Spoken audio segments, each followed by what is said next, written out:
sunshine in Seattle. The two don't seem to go hand in hand, but here I am and it's sunny. Jaguar flew me out here to test drive the new F-Type, the spiritual and real successor to the E-Type 40 years later. But before we take that monster Jaguar for a drive, let's take a seaplane flight and check out the area. Coming up next on the Fast Lane Car.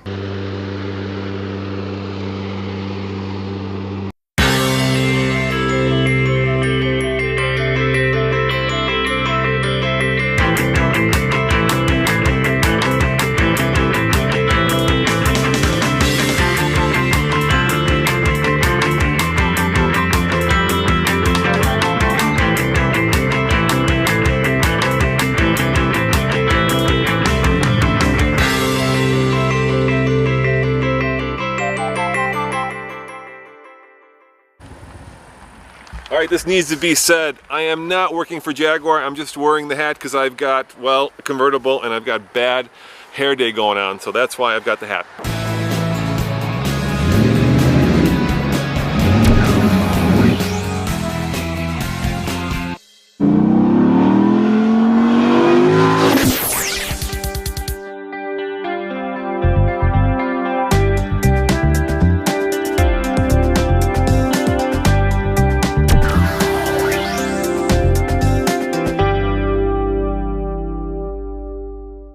Alright, let's get this out of the way right now. I'm here in America, in Seattle, test driving the brand new F-Type. And in the UK, this is a Jaguar. But here in America, it's a Jaguar.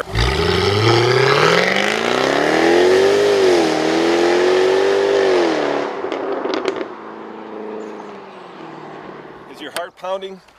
Are you lusting for a Jaguar F-Type? Well, if so, there are three models. There's the F-Type, the F-Type S, which is this one, and the 5-liter V8 F-Type, which is the top of the line. It starts at about $69,000 and the V8 goes all the way up to, well, 93 plus all the options. So you can easily get over $100,000 for your dream F-Type Jaguar.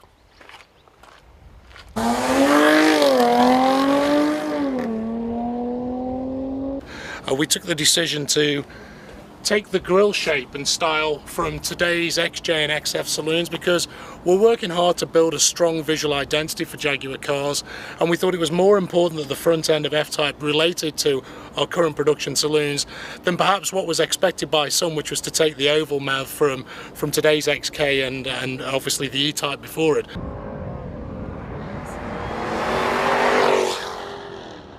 And here it is.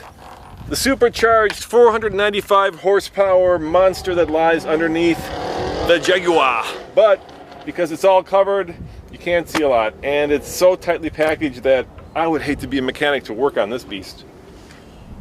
Ah yes, the joys of open air, oops, sorry about that, driving with my driving partner and TFL car intern Kyle. Say hi, Kyle. Hey guys. He's going to be very quiet. He's a very silent driving partner at this point. So how does the F-Type drive? Well, in a word, it's very visceral. Because that exhaust back there, if you push this little button that opens up the baffles, listen. Oh boy. It's like the old Harley I used to have that had nothing but drag pipes coming out the back. I mean, this car is alive. And this car lets you know it's alive. And yes, this Jaguar has, well, claws and big teeth because every time you floor it. You know, my favorite part isn't that exhaust note, it's kind of the burble as it backfires. It just feels like a race car. And I'm not a race car driver, but this is what I imagine a race car driver must feel like. This whole portion hinges forwards, and that's because it gives the car a very exotic nature. You know, it's easy to do an inset bonnet like a lot of our competitors do, but we thought it was really cool that actually if you look at some of the historical exotic cars like Lamborghini Miuras, the Jaguar E-Type of course, Lancia Stratoses, they had these whole panels that open front and rear. And certainly when I was a little boy and I was buying dinky toys and so on, I'd always display those cars with the fronts and rears opened up because they were kind of like a transformer in the days before Transformers existed. Don't try this at home, kids.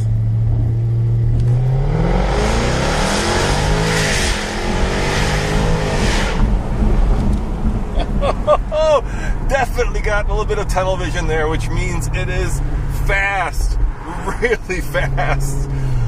The sound, the fury, it is addictive. I mean, I could do that all day long and burn through a lot of hydrocarbons, but that is most definitely up there on my bucket list experiences, because Jaguar has built something that taps into your very soul when you hear that V8 roar.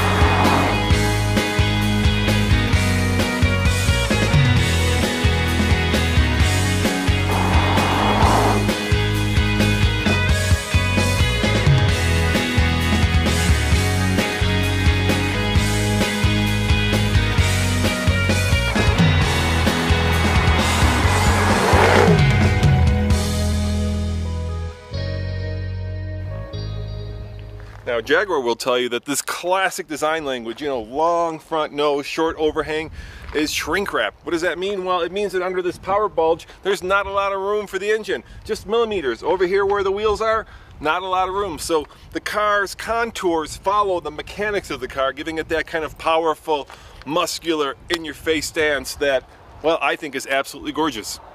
We try and shrink wrap the A surface, the skin, around the mechanical components. So we've dropped the hood pressing as low as we can, and that's why we have this central power bulge, because that's where the power unit is kind of pushing its way up through the bonnet. And likewise, the fenders rise up over the wheel houses, because we've pulled the surface down to the last millimeter over every mechanical component.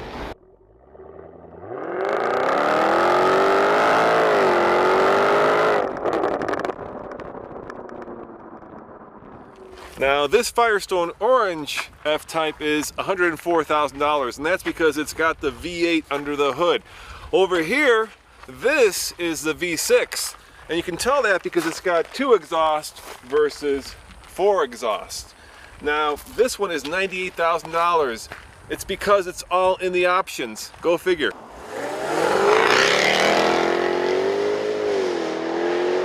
Three words to describe the interior of the Jaguar: elegant, tight, and minimalist. There's not a lot of controls. They've tried to kind of maximize the amount of usage of every control. So for instance, the heating control also controls the heated seat control. It takes a little bit of getting used to, especially when you're trying to program the radio and you have to switch from the navigation screen. But once you get used to it, it's actually pretty handy. And unlike previous Jaguars, this user interface system is relatively fast. In the past, they've been kind of slow and clumsy. I think as each generation gets better, it makes it a little bit more user-friendly and a little bit more intuitive. The top goes up and down quickly. I think it's like 12 seconds. So when the sun is out like this, you can be in the open air within a relatively quick amount of time. The steering wheel is fat. The seats are comfortable. They hug you. And it couldn't be much better than this. Or could it? It could be better. The thing that is missing from this car, in my opinion, is a little bit of road feel. It feels like they've designed a car to be very alive and visceral, and yet, because of the demand of the market, they've made it somewhat isolated and insulated.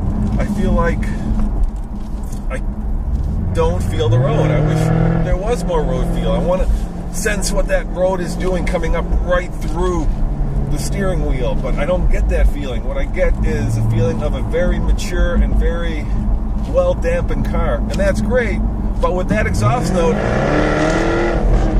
I want to feel the road surface, and that's the part that I think I'm missing.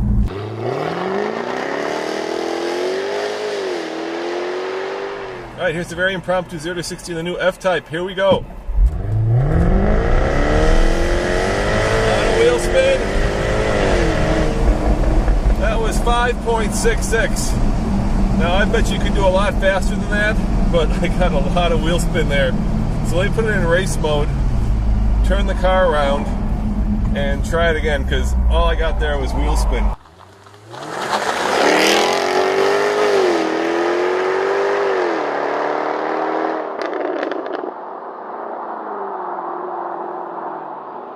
Alright, here we go. One more time, guys. Just too much power. There's too much power. All right. Okay, let's see if I can do better. 0 to 60. Wheel spin. And there's 60. 4.49. That was pretty fast. 4.49. Let me show you. 4.49. I have no doubt that this car would do faster, but given the amount of traction here and the fact that that was pretty heart-wrenching, I think we're done. I think that is pretty impressive. And of course, it's at sea level. All right, here's the bottom line. This car is one of the sexiest, one of the best sounding sports cars that you can buy today, but it's not perfect. The road feel is more luxury car than sports car. It's loud, both with the top up and with the top down. And perhaps most importantly, it's missing that which I just love, a stick shift manual transmission. I know nowadays they're out of style, but it just gets you so involved in the driving experience. It's also competing with the Porsche 911, and you can't be good to compete with the 911, you have to be excellent. So on a TFL scale of buy it, lease it, rent it, or forget it, is it excellent? I don't know. We'll have to wait until we get it in Colorado and I get to drive it for a week instead of just a few hours here in Seattle. As always, this is Roman reporting for the Fast Lane Car. Thank you for watching, and remember, subscribe for a new video every day. Ciao.